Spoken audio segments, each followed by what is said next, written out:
रनकोजी temple में हुआ यह था कि मैंने आपको बताया था कि अमेरिका में FBI ने 1992-93 के आसपास में DNA टेस्टिंग को यूज़ करना स्टार्ट कर दिया था। तो हमको भी मालूम चल गया था, और इनफैक्ट जो अर्ली डॉक्यूमेंट्स हैं 1994-95 के, उसमें मेंशन आ रहा है, उसी में लिखा था कि जॉइंट सेक्रेटरीज ने बोला कि अमेरिका में ऐसे FBI में ये होता है तो हम भी ये कर सकते हैं। तो भारत सरकार को कम से कम 1994 से ये बात उनके दिमाग में है, और लोगों ने ये रिक्वेस्ट की थी कि आप DNA टेस्ट करवाओ, ठीक है। लेकिन भारत सरकार DNA टेस्ट नहीं करवाती थी। कई ऐसे ब्यूरोक्रेट्स हुए हैं जिन्होंने गलती से लिख दिया है फाइलों के अंदर कि उनका विश्वास नहीं है ये उनकी अस्थियां हैं, ठीक है। ये भी बीच में आ रहा, तो उसमें कोई डाउट था लेकर के, लेकिन सरकार ने नहीं कराया। आखिर में करते करते करते मुखर्जी कमीशन बनता है। मुखर्जी कमीशन बना, उसमें एक बहुत इंपॉर्टेंट बात है जो उसकी इंपॉर्टेंस मुझे भी बहुत टाइम बाद समझ में आई थी, वो लोगों को पहले नहीं पता था कि इतनी सीक्रेसी इस कंट्री के अंदर है। वो ये था कि अस्थियां जापान में हैं लेकिन हमारे कंट्रोल में है, उसका जापान गवर्नमेंट से कुछ लेना देना नहीं है। 1951 में हमने जाकर के पुजारी को, हमारी गवर्नमेंट, हमारा जो मिशन हेड था के चतुर, वो जया जेटली जी के पिताजी जो समाजवादी पार्टी की मुखिया थी, लीडर थी, तो जया मैडम के फादर के चतुर जो ICS ऑफिसर थे, उन्होंने जाकर के, मिशन हेड थे भारत सरकार के बिहाफ पे, वो जाकर के उनसे अस्थियां अपने कस्टडी में सरकार के ले लिए भारत के, उसको बोला अभी अपने पास में रख, हम तुझसे ले लेंगे बाद। तो अस्थियां मंदिर में ही हैं, लेकिन भारत सरकार ने उसकी कस्टडी ले ली, फिजिकल पोजीशन उसके पास में, और बाद में हमारे कंटीजेंसी प्लान भी हमारे पास में है कि बाई चांस कुछ प्रॉब्लम हो जाएगी तो मंदिर से उठा करके हम लोग उसको एम्बेसी में ले आएंगे, ये भी रिकॉर्ड अवेलेबल है, ठीक है, तो छोड़ दीजिए। उसमें एक बड़ी घटना बड़ी अच्छी घटी कि करते करते करते करते बहुत साल निकल गए। अब तो उस पुजारी का मेरे ख्याल से कोई लड़के का दामाद है, ऐसे वो पुजारी आजकल है। बाद में करते करते करते वहाँ प्रॉब्लम खड़ी होगी उनके लिए टेंशन है, बैठे बैठा यहाँ पे ये आपने यहाँ लगा रखा है, लेके जाते नहीं हो ये, और लोग तंग करते हैं वटेवर। तो साल 67 के आसपास में जैन दीक्षित जी जो बाद में हमारे फॉरेन सेक्रेटरी बने, सारे बड़े लोगों ने इस केस को हैंडल किया। हमारे अभी के विदेश मंत्री ने भी हैंडल किया हुआ, तो हमारे अभी जो विदेश मंत्री हैं उन्होंने भी हैंडल किया। इनफैक्ट उनका एक, मुझे याद है, उनका एक नोट है जो मैंने किताब में लगाया भी, उसमें मेंशन किया उन्होंने कि अनीता का स्टैंड कुछ क्लियर नहीं है इस पूरे सुभाष बोस के इशू को लेकर के। वो वही बात है कि वो अलग अलग बातें बोलती रहती है। अनीता जी की लड़की टीवी पे आई है, खूब बात होती है, यहाँ आपकी भी मुझसे लड़ी थी टुडे में आकर के एक दो बार, तो वो अलग अलग बातें बोलती, उनकी माँ नहीं मानती थी, आप उनकी वैल्यू छोड़ दीजिए, वो अलग, उनका रवैया ठीक नहीं है इस पूरे केस में। तो एनी हाउ, तो जयशंकर के नोट में भी लिखा हुआ, तो एनी हाउ वो अलग कहानी। तो ये जब निकल करके आया तो उसमें उन्होंने, जैन दीक्षित ने उनको चिट्ठी भेजी यहाँ पे विदेश मंत्रालय को कि पुजारी साहब कुछ तंग आ गए हैं इस इशू को लेकर के। तो उसके हैंडल किया KR नारायणन ने। KR नारायणन उस जमाने में विदेश मंत्रालय का जो ईस्ट एशिया डिवीजन के हेड थे। ये वही नारायणन साहब है जो बाद में कांग्रेस पार्टी ज्वाइन किया और उसके बाद में उनको राष्ट्रपति बना दिया। ये भाजपा वाले नहीं बताते इन बातों को आपको, वो तो राष्ट्रपति बोलते हैं, लेकिन मैं तो भैया बैकग्राउंड में जाऊँगा उसके। पहले कांग्रेस पार्टी में था वो, कांग्रेस पहले उसने विदेश मंत्रालय में काम किया, पंडित जी ने उसको वहाँ डाला, पंडित जी का बहुत खास था। उसके बाद में फिर वो सर्विस खत्म होने के बाद में वो MP बना है कांग्रेस पार्टी का, उसके बाद में फिर राष्ट्रपति बने, ठीक है, बाद में राष्ट्रपति हुए, लेकिन कांग्रेस के थे पहले। ये बात बताना जरूरी है, बिकॉज ये भाजपा के लोग बताएंगे नहीं आपको, उनको ज़्यादा आजकल प्यार आ रहा है गांधी जी और इन चीज़ के ऊपर। तो नारायणन साहब को ने आइडिया दिया राइटिंग में कि इसको पैसा दो, इसको बैठ करके, मैं आपको क्रूड लैंग्वेज, वो तो अंग्रेजी में लिखा, मैं आपको हिंदी बता रहा हूँ कि पैसा दो इसको आदमी को। हम लोग सीक्रेटली, टॉप सीक्रेट रनकोजी टेम्पल को 67 के बाद से पैसा देते हैं, और ये बात किसी को कानो कान खबर नहीं हुई, ठीक है। उसके बाद में खबर ना हुई तो बहुत दूर की बात है। 2 ऐसी घटनाएं घटी हैं कि अगर ये सुभाष चंद्र बोस ना होता जो मैं आपको बताने जा रहा हूँ, और ये कोई अरबन नक्सल होता तो देश में आग लग जाएगी सुन करके। वो रिकॉर्ड पर है, किताब में रिकॉर्ड लगा रखे, देखिए साल 2006 या 7 की बात है, 6 या 7 में से एक है, 6 होगा मोस्ट लाइकली।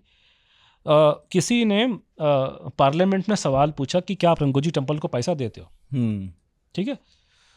तो वो लेटर आया, मेरे ख्याल शशांक थे फॉरेन सेक्रेटरी, वो जो गवर्नमेंट, तो पूरे फाइल में अवेलेबल है, रिकॉर्ड जो अभी मोदी जी निकाले उसमें निकल के आ रहा है। तो उन्होंने कहा कि पहला उनका जो रिएक्शन था कि ये क्वेश्चन को डिसअलाउ कराओ। तो फॉरेन सेक्रेटरी ने फ़ोन किया उसको, सेक्रेटरी जनरल जो भी है राज्यसभा का हेड को, तो उसने कहा जी लिस्टेड हो गया, आप तो हटा सकते नहीं। आपस में डिस्कशन हुई, ठीक है, और वो डिस्कशन में वो ये बोल रहे हैं कि ये टॉप सीक्रेट इशू है, इसको हम नहीं बता सकते। देन जानते बूझते हुए पार्लियामेंट में झूठा आंसर दिया कि हम पैसा नहीं देते, जबकि पैसा देते हैं, सबकी रिसिप्ट लगी हुई है उसके, कितना पैसा दिया, कब दिया, सब रिसिप्ट। आप कह रहे हैं संसद में झूठ बोला सरकार ने ना केवल संसद में झूठ बोला, ओपन एंड शट केस है, उसको बना के चला दो, ओपन शट झूठ बोला इन्होंने, रिकॉर्ड अवेलेबल है। उसके बाद में इन्होंने कलकत्ता हाई कोर्ट में किसने केस लगाया इसी बात पे 2007 पे कि रंकोजी टेम्पल को पैसा क्यों देते हो। तो कोर्ट ने फैसला दिया कि भारत सरकार ने हमारे को एफिडेविट दिया कि हम पैसा नहीं देते हैं, खत्म। तो सरकार ने ना केवल संसद को झूठ बोला, उन्होंने कोर्ट को भी झूठ बोला। तो ये जो आप जिन लोगों से, देखिए मैं बड़ा एक नॉर्मल पेट्रियोटिक आदमी हूँ, हम नॉर्मल लोग हैं, हम लोग सब लोग देशभक्त हैं। अभी जो घटनाक्रम चल रहा है हम सारे के सारे देश के साथ में खड़े हुए हैं, लेकिन मेरा 25 साल का तजुर्बा है कि जहाँ नेताजी का मुद्दा आता है, भारत सरकार का 1% की इनकी क्रेडिबिलिटी नहीं है। एक नंबर के झूठे और मक्कार लोग हैं जो 46-47 से लगातार झूठ बोले जा रहे हैं। इनका मोटिव सिर्फ गांधी जी का नाम प्रमोट करना है, किसी और को ये आने देना नहीं चाहते कि गांधी जी का नाम इंग्लैंड अमेरिका में चलता है, इनके दिमाग में बस वही है, बाकी अलग अलग प्रॉब्लम निकल के आ रही है। लेकिन सरकार इस केस पे लगातार, सरकार वर्ड यूज़ कर रहा हूँ मैं, ये झूठ बोल रहे हैं और इशू पर डिबेट नहीं चाहते। आप डिबेट करवाएंगे तो इनका पार्टी का स्पोक्स पर्सन आ जाएगा और आपको मालूम है होता क्या, आकर के वो पंडित जी पे अटैक कर। अभी पंडित जी को गए 70-40 साल हो गए ऊपर, मैं अभी की सरकार से सवाल पूछ रहा हूँ, ठीक है ना। वो दूसरा पार्टी का आदमी आ जाएगा, वो सावरकर के पीछे पड़ जाएगा। वो पूरी डिबेट जो है चैनल में ख़राब हो रही है कि सावरकर जी का कुछ इसमें लेना नहीं है, पंडित जी को मरे 40-50-60 साल हो चुके हैं। हम आपसे आज के लिए बात कर रहे हैं, सरकार को जवाब देना चाहिए। और ये मजाक नहीं है, कोई छोटा मोटा केस नहीं है ना। सुभाष चंद्र बोस कोई ऑर्डिनरी आदमी नहीं था। I want answers from my own prime minister. क्या फाइल क्यों नहीं पब्लिक कर रहे, क्यों नहीं बता रहे, इंटेलिजेंस की फाइल कहाँ गई? तो वो तो कोई छोटा मोटा आदमी आंसर देगा ना, होम मिनिस्टर देगा, वो नहीं आ रहा। तो नहीं हुआ, तो ये इस लेवल पे गिर गए। तो मुखर्जी आयोग पर हम वापस जाते हैं कि वो वहाँ पहुँचे रंकोजी टेम्पल में, उन्होंने कहा कि हड्डियाँ मुझे खोल के दिखाओ क्या है इसके अंदर। तो उसने गोलमोल करना शुरू कर दिया। पुजारी ने कहा जी आज तो संडे है तो कारपेंटर अवेलेबल। ये जापान है यार, ये ऐसी घटना है तो भैया हमारे यहाँ पे होती है, हिंदुस्तान में होती है। वो तो फर्स्ट वर्ल्ड कंट्री है। वो तो उन्होंने बुलेट ट्रेन चलाई थी आज से पता नहीं 1960 में, आज तक एक बंदा नहीं मरा उसमें। ये चलती है 400 की स्पीड पे, हमारे यहाँ तो हर साल ही 1000 लोग कट के मर जाते हैं।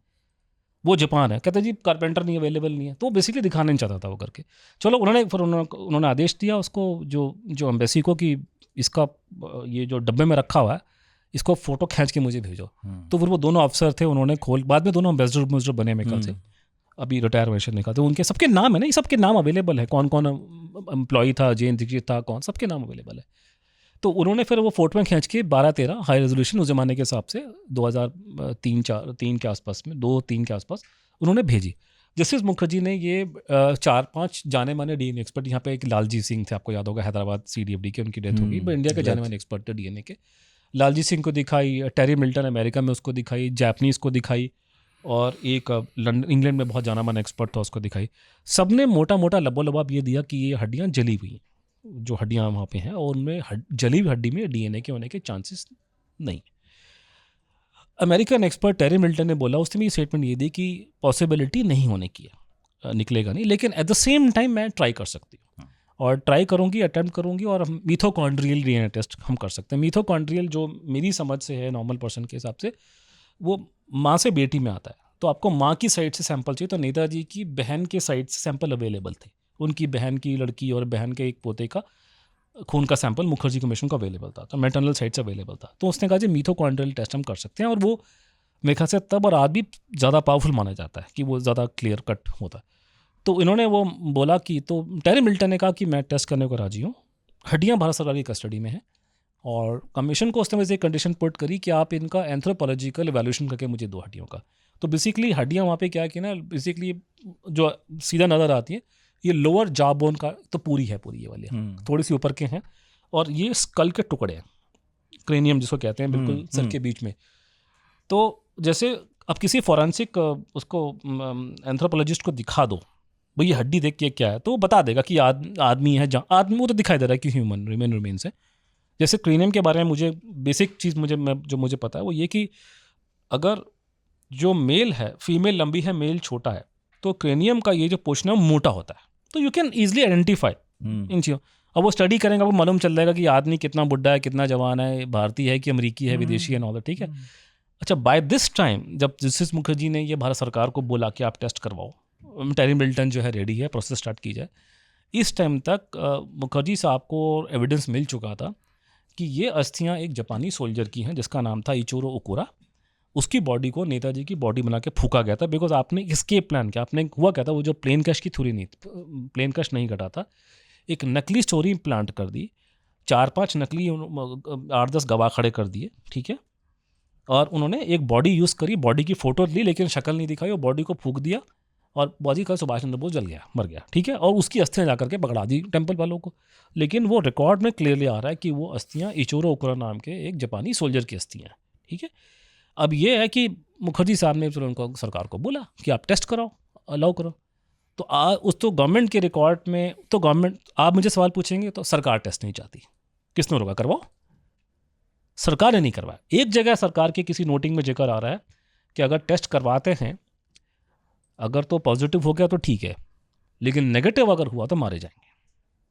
भैया आपको डर है ना कि उनका नहीं। अब मेरा आपके सामने ये कंडीशन ये है, अब तो हमने बोल दिया, इन हड्डियों पे कोई भी अगर आपने टेस्ट करवाना है डीएनए का या फॉरेंसिक कोई भी एंथ्रोपोलॉजिक, पूरी मेरी कंडीशन, देखिए मैं स्वदेशी का फेवर में हूँ। वो बात दूसरी की आज़ादी के बाद में हम लोगों ने अपने देश का पहला गवर्नर जनरल अंग्रेज को बनाया था। सारी ज़िंदगी जो स्वदेशी की बातें करते थे, आपने हमारे सिर पे अंग्रेज चेप दिया। अब हमें बता रहे हैं कि आप देश की बात करो। ये टेस्ट अमेरिका में FBI की लैब में होना चाहिए, और एक सेकेंड टेस्ट आपका किसी यूरोप की लैब में टेस्ट करो, और उन लैबों में कोई भारतीय आदमी नहीं होना चाहिए, भारतीय डिसेंट का। ये वहाँ जाके भी पॉलिटिक्स करते हैं कांग्रेस बीजेपी जा करके। अंग्रेज से टेस्ट करवाओ, भारतीय बीच में होगा नहीं, और भारतीय देसी लैब का, इसमें मैं आपको आगे एग्जांपल दूंगा, कोई क्रेडिबिलिटी नहीं है। चोर कंपनी है, जो ऊपर से फ़ोन आएगा वही रिकॉर्ड पे लिख देंगे। एग्जांपल दूंगा आपको, कोई विश्वास नहीं है। ये झूठ बोलने पे आमादा है। 60 साल का झूठ निकलेगा। 50 फॉरेन सेक्रेटरी फंसेंगे इसमें झूठ बोलते हुए, 50 आपके फॉरेन मिनिस्टर फंसेंगे, क्योंकि सबने झूठ बोला है। इतना आसान नहीं है ना खोलना। आज वाजपेयी आज ये बोलते हैं, बट अटल, ये हमारे मोदी जी की साहब, ये बात गलत थी, हमें मालूम था, वो जीवित थे, वटेवर।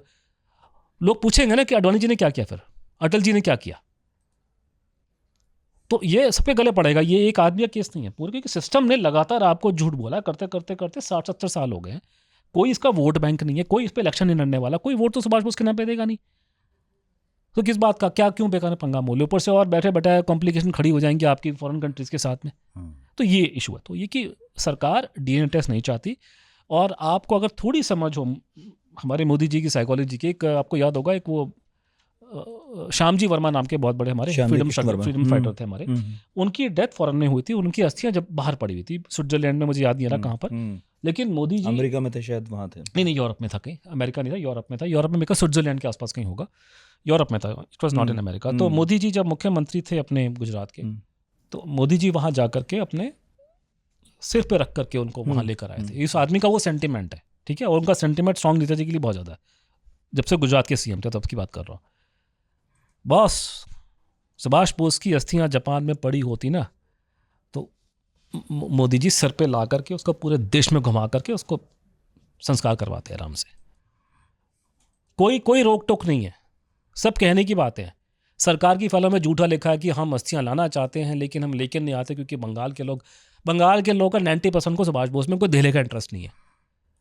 आधे तो पहले वो कम्युनिस्ट पार्टी वाले बैठे हुए लाल सलाम, वो तो अभी उल्टा गाली दे रहे हैं भारत को बैठ करके निकल के। उससे पहले सारे कांग्रेसी हैं वहाँ पे, उन्हें क्या सुभाष बोस में इंटरेस्ट है? आप बेकार में नाम बदनाम कर रहे हो।